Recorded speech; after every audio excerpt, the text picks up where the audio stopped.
The following program contains mature language and spoilers. Listener discretion advised. Digging on the comics. Guess I'll still dig them when I'm 6x6. Digging my kicks. Digging on the comics.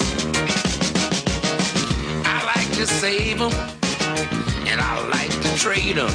I read them. I need them. I'm living every page.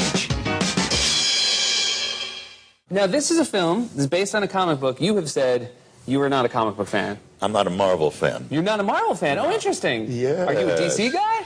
I don't know what that means. Oh, okay. You're not a comic book fan. That's what it means. When you take a standard issue, what we call now a floppy comic book, what you think of when you think of a comic book, when you take one of those and you fold it backwards so that the back cover and the front cover are touching, and you hold it with one hand by where the staples are, you're reading that comic. You're not being delicate with it. You're doing what you're supposed to do with a comic book. But when you do that, you often cause that book to take on a permanent bend into an L shape. The industry term, technical term for that, is a spine roll. If you give a comic book a rolled spine, you're probably going to have to sell it for under guide value. Comic book collectors want pristine copies of their comic books, mint copies, ones that have never been read, that they can put in a piece of plastic, slab it, so that no one ever touches it. Ideally, it hasn't even been touched by human hands. Obviously, the people who create comic books want you to read the things. They don't want it to be a junk bond sitting in a drawer somewhere. Comic books aren't meant to be precious. They're pop art. They're junk culture. But they're our culture. If you're listening to this podcast, it's your culture. Most people,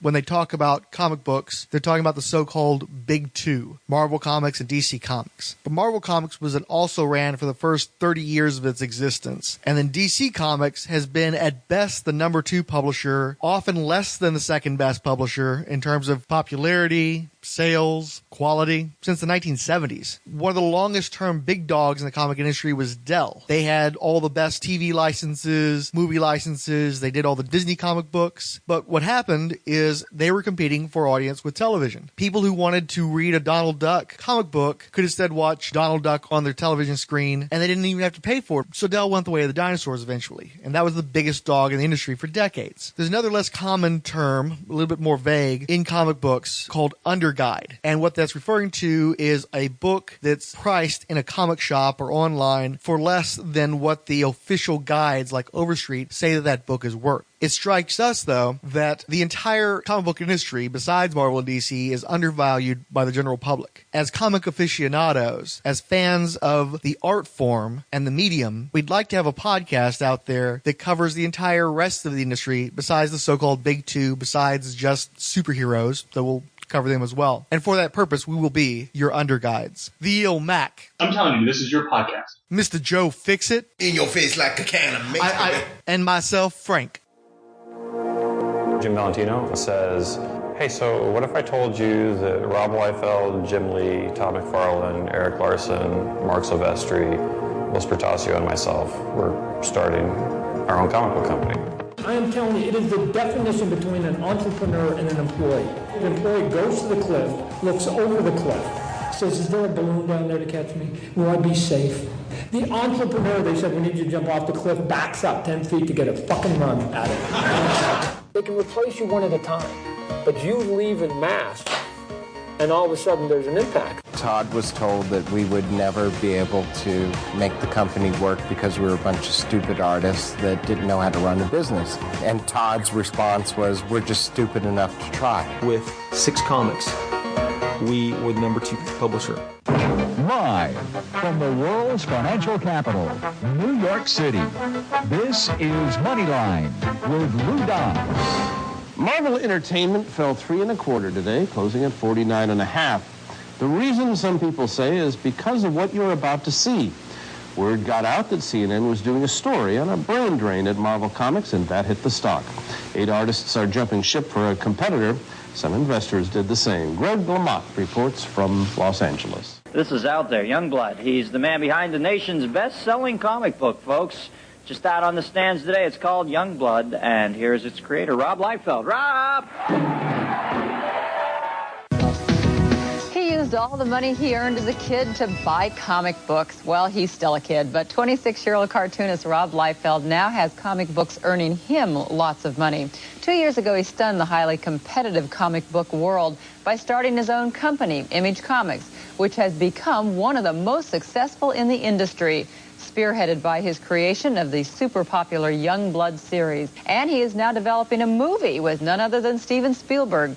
Not bad for a guy who once had to hide his comic collection from his parents. You know who the new writer of Spawn is, don't you?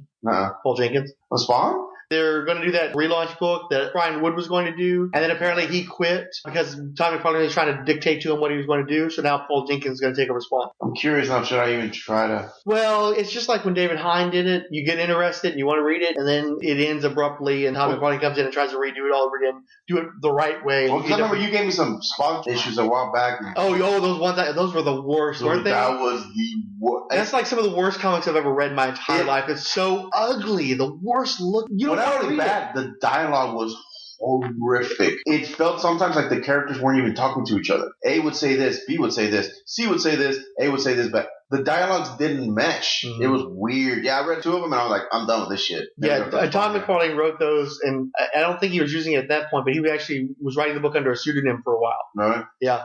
No, horrible. So I really like Paul Jenkins though. I might. Yeah. Spawn is a concept I like. I want to support Spawn. And Todd McFarlane does everything he can to make sure that I don't do it. He fucks over writers and he fucks over artists and he takes books back from people after they start doing interesting stuff, but it's not his vision. I want to read Spawn, but I've been burned so many times it's hard for me to get the gumption up to even try again. Yeah, Todd, leave the book alone, man. Did you guys see Liefeld's quick little rant about Todd McFarlane? I saw your retweet. Yeah, I retweeted. I think it was pretty fucking interesting. What was it? Because people keep trying to say that Todd McFarlane created Image. To paraphrase what Rob Liefeld does, he was like, no, that was me. Was it Valentino? Jim Valentino. Who were the other? Erik Larsen. But it was the three of them at first. Yeah, you're right. Because he said that Todd McFarlane, I think he was saying that Todd McFarlane himself was trying to say that he was the guy who started Image. And he was like, Todd McFarlane jumped on fourth after me, Erik Larsen, and Jim Valentino. Yeah. And he said, you shouldn't give, but he was good to say that he wasn't trying to shit on Todd McFarlane. He was trying to say, you got to just get the facts right. Don't try and make up this shit, because this was a big jump for us to go do this. But he said what you need to do is make sure that you give Todd McFarlane the proper credit for the action figure industry, about how he completely revolutionized action figures. Mm-hmm. And if you look at the shit pre-Todd McFarlane and the shit after Todd McFarlane, it's like not even. It's night and day. He absolutely revolutionized definitely toys and action. Raise the bars. I mean, you look at those shit. We were just looking at some of those. You can literally see some of those shitty figures were coming out at the exact same time as those Todd McFarlane figures, and it's like, oh my god, this stuff is art. And you could go buy it for, if they were a little more expensive. They were a lot more expensive. Action figures are a lot more expensive now because of McFarlane, but they're a lot better too. So he was like, at least give credit. Give him. He deserves credit, but give him the proper credit. Yeah. Here's the argument that could be made: is that Todd McFarlane was very militant about going independent and getting away from the big two and doing his own thing. McFarlane was also talking about retiring from comic books for a few years, kind of recollecting himself and deciding what he wanted to do and everything. But he had influenced Rob Liefeld and made him more militant about breaking off on his own. Liefeld was going to do a sketchbook. I think it was going to be with Malibu, where he was going to show not only the X-Men artwork, but also his own characters. I think he had a guy called the Executioner or some shit like that he wanted to show off. And he was looking at doing a miniseries about that character as well that wouldn't be at Marvel. Marvel got all pissed off at him and forced the cancellation of, I believe, the art book and anything related to it. That's when he decided that he was going to go ahead and start doing Youngblood. It's true that Rob Liefeld named the company Image and he designed the logo. And it's funny because there was a chlorine company, Full Chlorine, named Image with a very similar logo. I think that's worth pointing out. Okay, so let me just read this quick. It says Image, and this is from Rob Liefeld's Twitter account, at Robert Liefeld. Image Comics, and this is in parentheses, named and designed by me, so it's funny you just said that, was a movement started by myself, Erik Larsen, Jim Valentino. Todd McFarlane jumped on board. I keep reading about other guys starting Image Comics and it makes me laugh. Todd wanted Image to run through Dark Horse after I solicited Youngblood, the first Image comic, through Malibu Comics. Let's keep the history as accurate and on point as possible. Many witnesses. Youngblood 1 through 3 solicited alone for 3 months, Spawn solicited after, and then Dragon, etc. Image Comics is in strength by numbers, but it was conceived by myself, Erik, and Valentino. Yeah, I've got a lot of love for Image. They really turned me off back in the day because I felt very burned by Image Comics. But in the years since, they're the comic company. In my mind, everybody else is secondary to Image because they give you the best deal And they've got most of the more innovative, their creators have the greatest potential to break through and keep the industry going. I don't think that Marvel and DC can keep the industry going. Image potentially Because nobody wants to create shit for them anymore. Because if you want to be a comic book creator and you want to have control of your properties and you don't want to have to give a piece to another company, everybody else wants some kind of piece. If you go through Dark Horse is going to take some of your media rights. If you go through Boom, they're going to take some of your rights. I think IDW will give you a deal. I don't know what their terms are, but their books are just somewhat less desirable. They don't seem to attract the same caliber of talent. Their price points are much higher. Because at this point, Image Comics even sell for cheaper than Marvel and DC. Shit, really? Yeah. Most of these books. No, they have equal or superior paper quality, and they're selling for $2.50, $3, $3.50. Where standard price at Marvel is $4, and DC is getting close to $4 for a 20-page comic book. Wow. Meanwhile, most of your Image launch books will give you additional pages for no additional cost. All their first volume trades that are going to be going anywhere are typically $9.99 introductory price. Well, no, the Image trades are right, because I've read quite a few of them. And the first one's always $10, and then the next one is regular price. Right, but the thing is, their regular price is still... You don't mind taking that leap. No, it's not just that. Their regular price is still cheaper than Marvel and DC. Most Marvel and DC trades nowadays are about $20. Most Image trades are like $15+. So not only are you getting more pages and a higher quality of content, a higher quality of presentation, it's usually at a lower price. Image fucking kicks ass. I love that company. And most of my purchases are coming from that company these days. And most of the interesting comic books. These are words that when I collected comic books, you would have never said. No, exactly. But Image, I always loved the Image idea that this was a company where as long as because the main issue with Image, the reason why everybody doesn't just try to work at Image is they don't give you any money up front. You've got to fucking pay to get that book together, and then you've got to pay them an office fee to publish through Image, and then you don't get paid until your book sells. Other companies give you upfront money, and they get a piece of your property, usually in perpetuity. They're going to have media rights or some other claim, and they'll give you your upfront money, and you'll creator own it, but you probably will have issues with moving it to another company. There's all kinds of complications with that. The other companies that give you that kind of deal, like Fantagraphics, they don't have anywhere near the industry presence. They don't have anywhere near the push. Image will get you into bookstores. Fantagraphics is going to struggle to do something like that. Drawn and Quarterly will struggle to do something like that. They may be able to get you into Hot Topic, although I'm not so sure these days. But nobody offers the kind of deal where you get the kind of visibility, the production quality, the industry know-how, because not only can they promote your book better than most anybody else, but they will help you to get your book printed the way that you want it to be done. And they have the heft to get it done in a timely fashion, where some publishers will book everything for you, they'll set everything up for you, but then you're on the back end of the print schedules and your shit comes out late just because your shit's getting bumped for other people who are higher priority than you. Nobody offers the kind of deal that Image does. They don't want anything to do with your property. They publish it. They get their share of whatever the books make because they're printing the books and they're publishing the books for you, but nobody offers as good of a deal. And that's why their shit keeps getting optioned too, because the best creators produce their best work in Image Comics. Wow. It makes sense, though. Yeah, it's like the best deal. It's basically an incentive-based program, and because you have to put up so much of an investment up front, you're invested. You have to be successful enough in the comic industry to support yourself in the time it takes for your book to get out there, and it still has to make money, because the book doesn't make money, you don't make money. Other publishers will pay you, but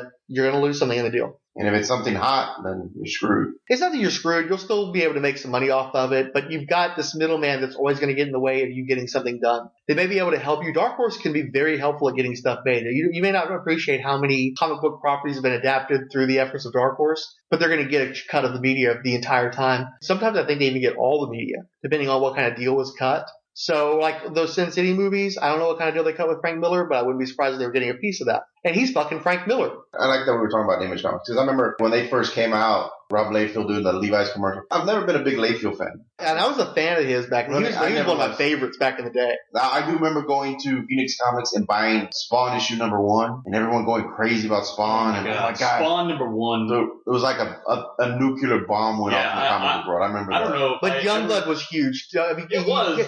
Not Spawn huge. Well, no, the thing is I think it was the same thing that happened with Liefeld during the big X Revolution. X-Force comes out, and it sells like 2 million copies, and all of a sudden, or no, it sells even more than that, because McFarlane came out with Spider-Man, and that sold 2 million copies. And then I think X-Force came along and said something like 2.5 or 3 million copies. So for like a month or two, Rob Liefeld was the best-selling comic book artist of all time. And then Jim Lee's X-Men comes along and sells like 5 to 7 million copies. I remember that annihilates any other previous. Yeah, but that was because that fucking multi-cover bullshit. Yeah, and the reason why X-Force sold so well is because of the fucking trading cards bound into it. The reason why Spider-Man sold so well is because they did multiple color variations on the book that everybody was trying to collect. They all had gimmicks tied into it. It wasn't just the artist. But then you go to Image, Image. Rob Liefeld comes out with Youngblood. It's the #1 selling independent comic book ever. It sold over 1 million copies. And then 4 months later, Spawn comes out and it sells like 2+ million copies and annihilates Youngblood's record. But it was still a huge deal when Youngblood came out. Yeah, it was. I remember going to the comic shops and they would just have a fucking stack of that book. And everybody was grabbing a couple of copies of it, it seemed like.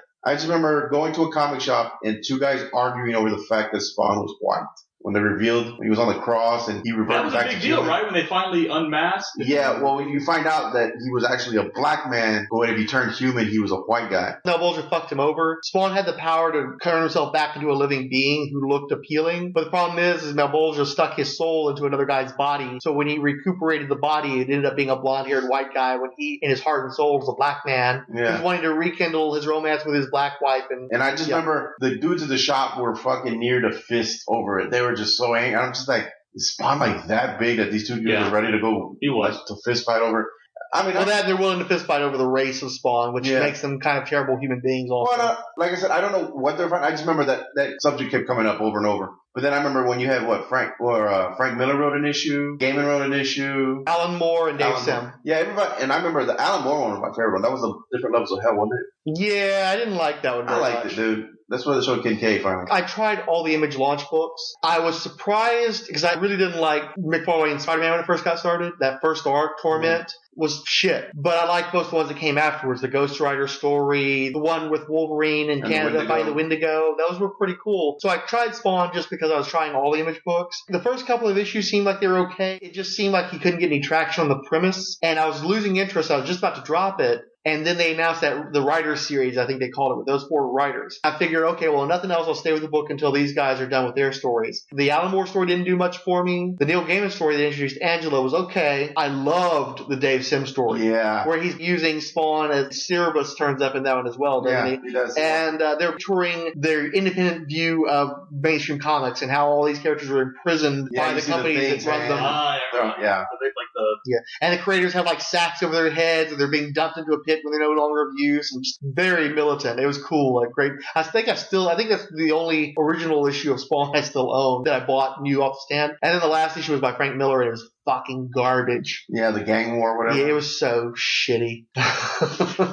It's just like it was just this great big fart in the room after these other guys had done some pretty good work, and the Dave Sim issue was so acclaimed. I think it even won an Eisner or some shit. I mean, people really dug that issue, and then Frank Miller just fucking soils the whole thing at the end of it. He's just a big shit stain on the pants of Spawn. Like you went back and you started reading Savage Dragon, didn't you? I was buying Savage Dragon when it was coming out. I bought the original miniseries. And I bought a couple or 3 issues of the ongoing series. And what happened is I liked it okay, but by the time the ongoing series started, the bloom was really off the roads of Image, and I just didn't like it enough to stick with it. Because that's the thing with Savage Dragon. I respect that series. I respect how long it's run by one creator doing, all the major creative lifting on the book. I don't mind his being controversial, doing sensationalistic stuff, like having God himself come down, punch the devil, and say, "Don't fuck with God." Yeah. I don't mind the sex stuff. You heard about the most recent issue 200, right? No. You know that Malcolm Dragon, the son of Savage Dragon and Rapture, has grown up and he's now an adult, right? Okay. No, I didn't. So he's a high school senior and he's grown up with a stepsister who's the daughter of Dart.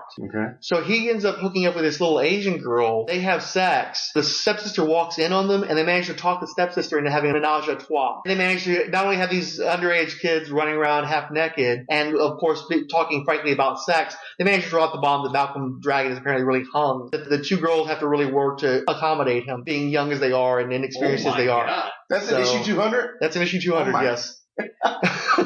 And also it has a story teaming up with Savage Dragon and Malcolm Dragon back in the 1940s, where I think they tried to redo a Jack Kirby image to feature the Savage Dragon, and they got Herb Trimpe to draw the actual story related to the image. Wow, really? How old is Herb Trimpe now?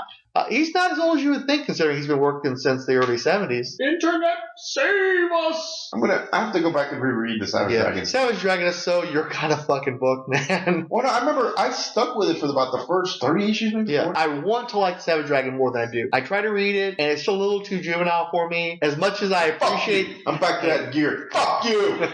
As much as I appreciate the audacity of the kind of shit that Erik Larsen pulls, the book on a monthly basis doesn't do it for me. I picked up that archive, and I read it, and I thought it was okay, and then I gave it to you because I knew I didn't want to ever read it again. Well, they lost me when they did the Aliens Tops. Oh, Mars Attacks, Savage Dragon?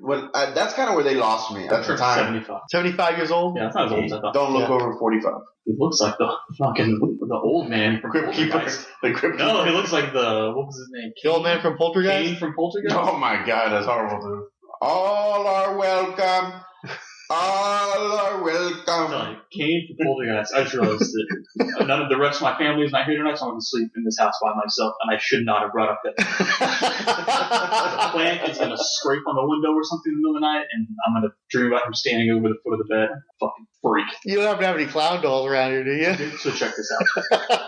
I don't. Just think about this. I don't, but listen. Someone I work with has a screensaver, and it's like their young child in like a mariachi out there or something. But I sit far enough away that all I see is the silhouette with the black hat and the black jacket.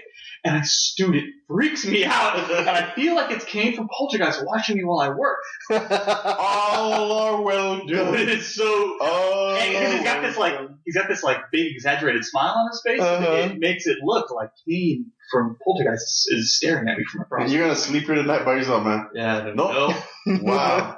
Dude, I don't know what I'm going to do now. Brew some fucking coffee ASAP. Paquita didn't want me to be here too late tonight, and I have a feeling I'm not going to make it out until dawn. Don't leave me. Really? No, I'm just making fun. Poor guy. I feel sympathy for him. That's some scary shit. Yeah, I'm trying to see some scary shit.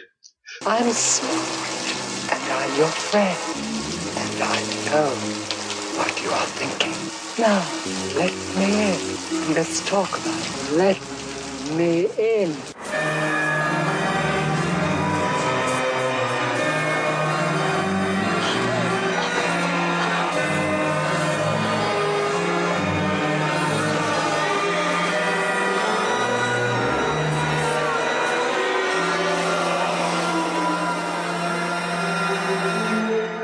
So, were you collecting comics when Image came out?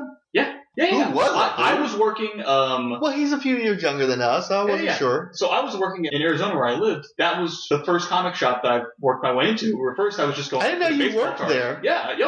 Dude would be like, I gotta go get lunch, man. Would you mind doing the register? And I'd have his little cash bag. And that's when, I don't know if it wasn't a crime. But somebody came in, like, he didn't ever authorize me to buy back issues from people. Somebody came in with the Vintage, was it 57, first appearance of the Vision? I think so, yeah. Somebody came in with it, and they had no fucking clue what they had. So I did, and I was a young lad, but I knew. So I think I paid me like $15 for it. And then I bought it from the shop whenever he came in. So, and unfortunately, I had the first appearance of the Vision. Gone. You know what? Hey, let me put it to you this way. Whatever it's worth now, you need to fucking buy that shit before Age of Ultron comes out. Yeah, for real. That shit's gonna blow. So anyway, so I was helping out there at that shop when Image exploded. That's why I know that when Spawn 1 came out. Yeah, it was proportionally that much bigger than Youngblood then? It was huge. Youngblood was big. Savage Dragon was big. Spawn was ridiculous. I just remember everybody was just packed in there trying to get Spawn #1. Well, at that time, at that time, McFarlane was arguably the top artist. There was him and Jim Lee fighting it out over who was going to be named top artist. Yeah, nobody gave a shit about Wildcats or whatever. Well, Wildcats came out kind of late, too. It was a little bit behind the rest of them because Jim Lee was still working on X-Men, and he was transitioning out. So I don't think it came in. So they're making all this X-Men money. So. Yeah.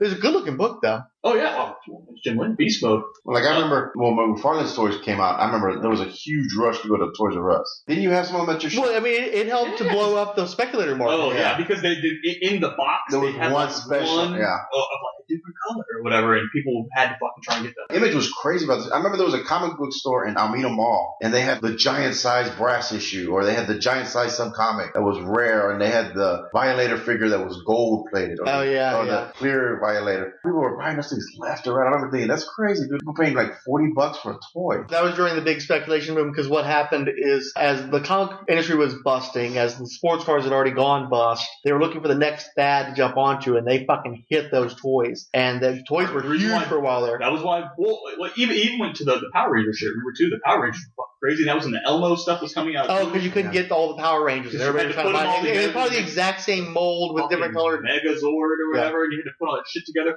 And then there was one giant one that you could buy that was all the shit together. Because I remember I was at something that my mother was doing. She worked for a radio station at the time, and one of the main prizes was that. And I know when they bust that shit out and had it on the table as one of the prizes, fucking everybody freaked. We have to get that for our kids because if you can't get it, it's like impossible. That was partially why Marvel ended up buying Toy Biz or whatever, and that shit burst on them. And, Well, it's funny because I think Marvel bought Toy Biz, and then Toy Biz turned around and bought Marvel or some shit. It got weird for a while there. All the fucking all that currency moving in all these different directions. Yeah.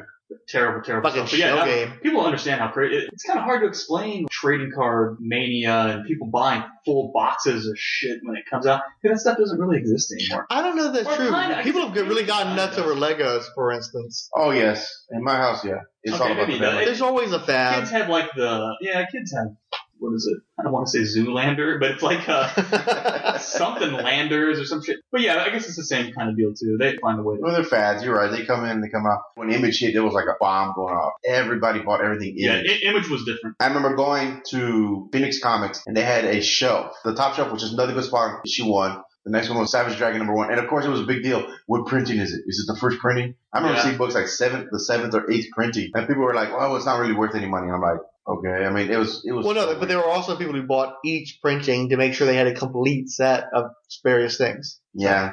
Crazy. Minimum wage.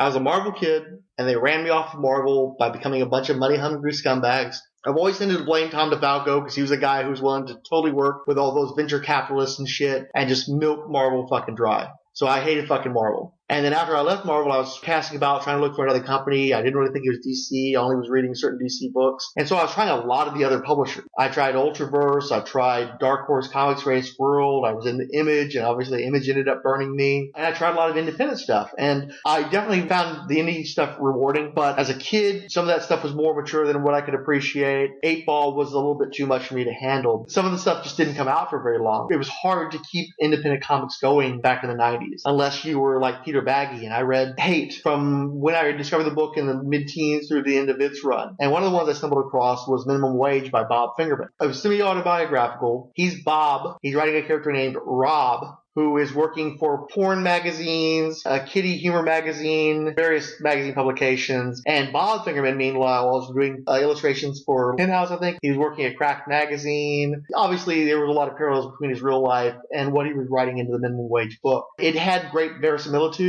You got a sense of this being this guy talking about his life and his experiences as a freelance artist in New York in the mid-90s. I enjoyed it immensely. Unfortunately, the book only ran for about 9 or 11 issues. From when I discovered it, I bought all but one of the issues up through the end of it. I just could never find the original issue #1 to save my life. Nobody ever had it. You go to a convention, who the hell's got Minimum Wage back issues? It was a really entertaining book. It spoke to me as a young man. I wasn't sure how it would hold up revisiting it. Because I'd never had that first issue, I ended up ordering a trade paperback that I thought was going to collect the early issues of Minimum Wage. Crack open this book and I start reading it, and it turns out that it wasn't a trade paperback. It was a graphic novel that existed prior to the ongoing series. So I'm reading this thing in the middle of the night. It's like an explosion of nostalgia in my brain. But it's not like, that 80s show or some shit where everybody's running around going, look at this ridiculous cell phone. I can run this thing off my car battery. It's not that fake ass like retrospective shit. Genuine. Yeah, it's like this is a guy who's working in his time. Everybody's dressing in button-fly jeans, or they got Doc Marten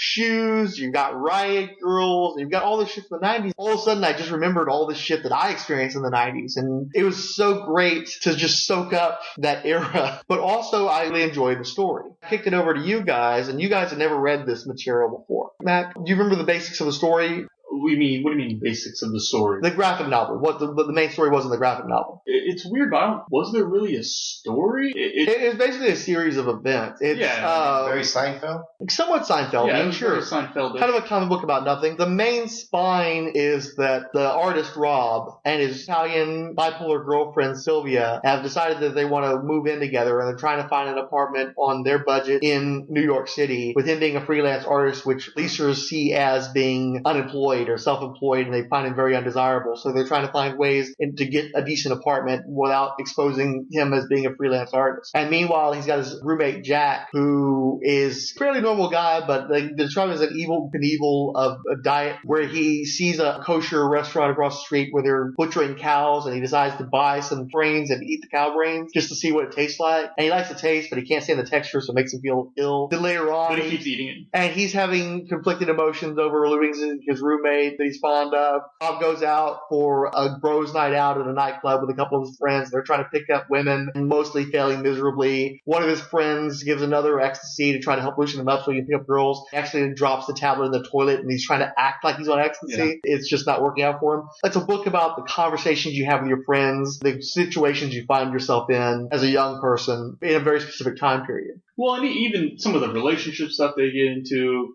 his awkwardness at these parties where he's running into these people he freaking hates, but he has to kind of keep up appearances because they're friends of friends and everybody else likes him. Or they're friends of publishers that he has to work with. Working a job that he knows is beneath him, but he's got to pay his bills. And it's funny, too, because he openly admits, oh, yeah, I hacked this out. And then there's another guy who's a great artist that doesn't hack it out, even though he's not making any money because he's more of a pure artist. And Rob's like, yeah, but I don't have time to keep up with that. But he's conflicted about wanting to do more quality work and realizing that it's not the right venue and he's not making enough money to do it. And he's even got Sylvia, who he obviously has strong feelings for, but her brother's a douchebag and he can't stand him. And there was a great line where they're talking about Vinny and her brother. He's talking to, I think it's Vinny's girlfriend. So she's saying about Vinny, Vinny's going to be the next Steven Spielberg, but he won't sell out. Rob says, I don't know, Vin. The ancillary merchandise is where the bucks are. I mean, what fun would Schindler's List be without some cool action figures? And, like, none of them got the joke. I love stuff like that, where they don't I feel that way, where I'm able to make those jokes to people, and they just totally don't get it, because you're just talking to essentially a lower life form, right? Like, you can tell, you can tell you're about to drop a joke on somebody that they're not going to get. You're not trying to be arrogant, but somehow it's hard to miss a 30-point disparity in IQ. I really enjoyed the book. I thought it was great. I have references to page numbers in here that I can't reference because I don't have the book. They go to an S&M party, and I love the shit. He's like, some fucking nerve, this place has not serving booze. How am I supposed to watch this sick shit sober? Yeah, that's the one where his obese, greasy, tatted up boss is being turned into a submissive, and they do some pretty deviant shit on stage with a great reaction shot from Rob. Didn't get that far in the book. Yeah, let's talk to you, Joe. How far did you get? About a third into the book. What didn't you like about it? Was the art an issue? No, I mean, the art's fine. If you're into this medium, you're always going to run into all kinds of art. I really enjoyed the art. I thought that his particular manner of cartooning was very accessible and very pleasing to the eye and very much reflected that era. I just couldn't get it to the book. And, I read off-topic stuff, too. I don't always read superhero stuff. Some of the independent stuff I like is a little different. Was it just too talky? Not enough? No, I like dialogue. I like, some of my favorite writers just because of the dialogue. Maybe it's just the wrong time for me to read this. Sometimes you got to be in the right mind frame to read something where it'll speak to you more. And I'm just not in that mind frame. What I read so far was fine. It never leapt out to me like, oh wow, I can't wait to read the next page. And I'm just reading it, taking it in. Looking at the atmosphere of the book. I got the Seinfeld feel from it right off the start. It felt like it had no point to it, which is fine. You don't always need a point A to point B. Sometimes you just want that conversation piece. I'll have to revisit it another time when maybe I'm in the right frame. Now, the artwork is fine, and they do touch on some touchy subjects. I do like the gal brain part, and the characters are interesting. Plus, I'm reading like a whole lot of other shit right now.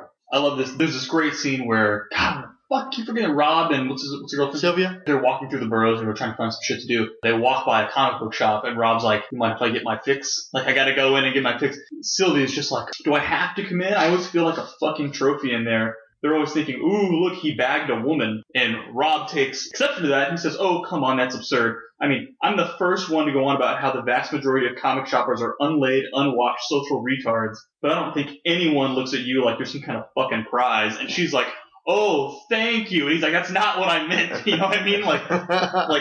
And we're kind of the same way, too. We never been to a Comic-Con and sat around and did nothing but make fun of all the retards that are there when we are ourselves retards sitting at a Comic-Con. Higher class, though. Higher class. Right. But we're a different class of social retard, and that's what he's doing. So he's like, look, I know, but I got to get my comic fixed. I don't know. I think you should have kept reading. Well, like I said, I'll have to revisit it. I'm not going to say I'll never read it. Maybe kind of need it to cleanse my palate after, because right now I'm reading Scout, and that's 8 trades. Well, see, yeah, but here's the problem is, I read this book 6 months ago and so thoroughly enjoyed it that I wanted to start this independent comics podcast based on this story. Mac read it 4 months ago and took notes that he's trying to recover now, even though he doesn't have the exact volume, because this is one of the things that's tricky with this book. The book originally came out from Fantagraphics. Well, see, that was another thing I asked you, because we're looking at the big trade here, and I felt like when I started reading it, I was missing something. And I'll explain that to you. What happened was Fantagraphics put out the book originally back in the 90s. They put out the graphic novel, they put out an actual trade paperback, they collected the first 4 or 6 issues of it, and they published the original stories. In the early 2000s, Bob Fingerman wasn't happy with the material as far as how it was drawn, and he wanted to repackage it. He re-edited material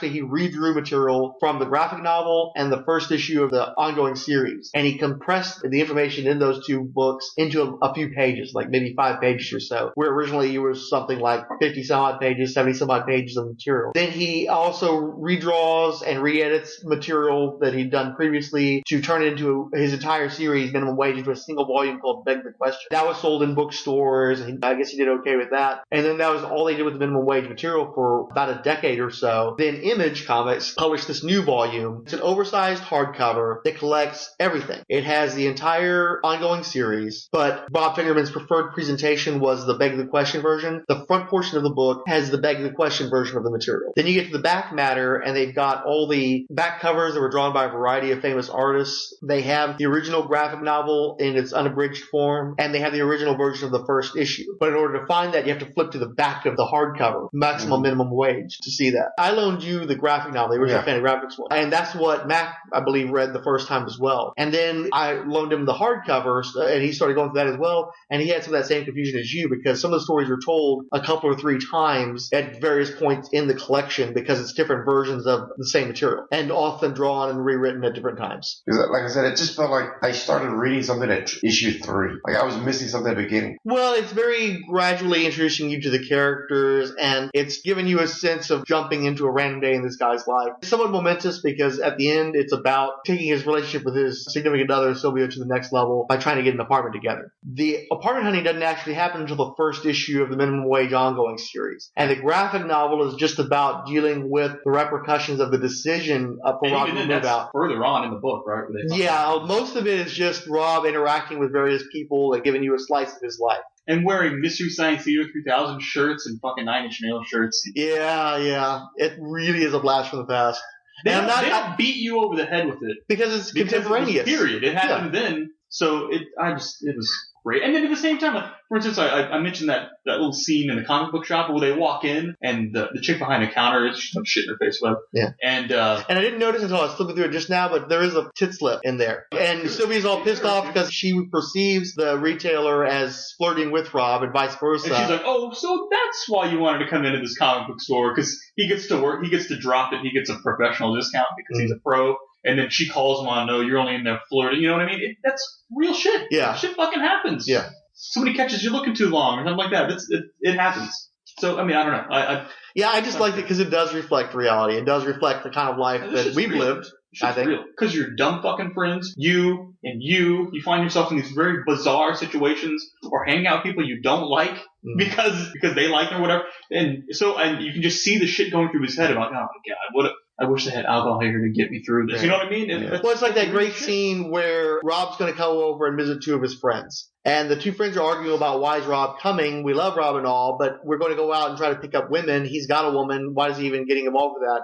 And the one friend's like, no, he just wants to hang out with us. He loves spending time with us. It's not that big of a deal. But it's okay. We're still going to get us some pussy tonight. Yeah, rock. And they're high-fiving each other. And then their personal thoughts like, and we're going to go out and we're not going to get laid and it's going to be fucking miserable. And why do we keep doing this to ourselves? Who hasn't had that kind of situation in their own lives? Obviously, I couldn't identify with every single story in this book because they get crazy, with some menage a trois shit and stuff like that. I'm the guy who has more sex shop porno experiences professionally, yeah. So, but there's enough. Well, even then though, I'm like, shit, that probably happened to Frank, right? I can sit there, right. I've heard the stories, right? I hear these stories, and then again, the fact that it took place. The music references and things like that. I just really enjoyed it. Thought it was great. And this is really my first. I haven't read a lot of independent, non-superhero-y shit. This is not in any way superhero-y. Freaking Elvis Costello poster on the wall. Good stuff. And the presentation, if you pick up Maximum Minimum Wage, it's a damn good-looking book. Glossy, heavy stock pages, the blacks. It's a black and white story, but the richness of the inks, the pages are so bright that you have a strong contrast. Being in the oversized format, you get a good look at the art. Even though it's cartoony art, it's still heavily detailed. There's lots of little stuff going on in the background. It's worthwhile to pick it up in that particular presentation. But if you want to read the unadulterated version, know that you're going to have to play sort of choose-your-own adventure game with the table of contents. It's going to be weird editing this because my original thought was we were just going to end up doing minimum wage and that'll be the first episode. And now I think we're going to edit that image shit, those tangential conversations into there. But see, that was more like free flow. I like that. Yeah, no, it's good. And the thing is, too, it's a little too free flow. We were going into fucking G.I. Joe movies. But see that to me is what probably our listeners like. Because then they could actually be sitting in their car. That's all Roll-Spine's going to be, is that kind of random fucking bullshit once I actually get that done. But see, I think people like it because they can sit there and it's like they're sitting with the buddies. Yeah. Definitely. There are people who really... Who sits there and just discuss independent comics and that's it. Yeah. That's more informative. We're the guys you throw in your radio because you're doing something. You just want to hear your friends talking in the background bullshit. Well, and that's what the editing is for. The editing is to take more natural, free-flow conversations and keep it on topic. But one thing that's good about that, too, is I don't tend... When I just have a long period of us talking about the same shit, I just let it run. I don't try to edit that shit very much. I edit it to clean it up, but I don't try to get all like artsy with it and shit. Yeah. When I'm jumping around from place to place and I need transitions, that's when I start putting in songs and putting out little random bits, and people will enjoy that. It's work, and I only do it because I need those transitions for the conversation to make sense or for you to know that we're going from one place to another without just a boring ass fade out, fade in. But people really like it. So when I'm inspired to get in there and do that because I have to because of how the content works, the show comes out better. So sometimes I need that push to put the extra work in to make the show better.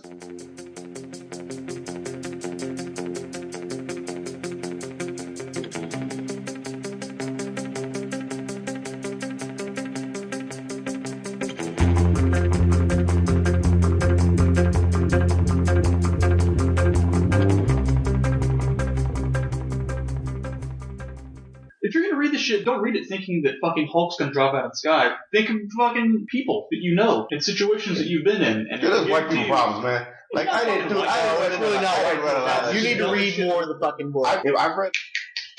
What's his name? The brothers. Los Brothers Gilbert and Jaime Hernandez. Now there's stuff I can read, and I actually like this shit. Was it Love and Rockets? Love and Rockets is fucking fantastic. It's just I've read them out of order, which kind of ruined it for me. This is people who hate their job shit. It's people who are in complicated relationship shit. This is trying to find an apartment when you've got weird fucking jobs. Hello, former comic book retailer / porn shop. And I would never say any of the problems Frank has are white people problems. That's fucking lazy as shit, dude. Nah, I don't understand white people shit. I couldn't get into it. I read Love and Rockets, and that speaks to me. Like, I can read that. How about Los Brothers Hernandez speaks to you, Jose Fixit? Yep. Surprise. Actually, their Luna series spoke more to me. Love and Rockets is pretty good. I like the characters. The artwork is fucking clean as shit, too. I'm not trying to bust your balls. And honestly, I have not read enough of those guys. Oh, you need to. I've had little experiences with them here and there. I tried to get into them when I was younger, and they didn't really speak to me. But I know they're capable of some great material, and obviously they're much revered, much heralded. So I need to jump into it. But the problem is when you've got guys who've been working on this material for 35 years, whatever it's been, since Love and Rockets first started, it's hard to figure out where to jump in. See, I made the mistake of reading like trade 3, 4, 6, and I was confused for a long time until someone told me, no, they actually come in order. Because I used to get them from the library, and the numbers were covered. So I didn't know what I was reading. I would just start reading it. I actually started reading the Luna series, which is pretty good. Luba. There you go, Luba. Yeah. I actually bought the first issue of her solo comic back in the day, and I didn't follow it at all. I didn't understand what the hell I was reading. Well, like I said, I will revisit this one. She's the one with the hammer, right? Huh? The one with the hammer? No. Who has the hammer? That's, I can't think of it right now.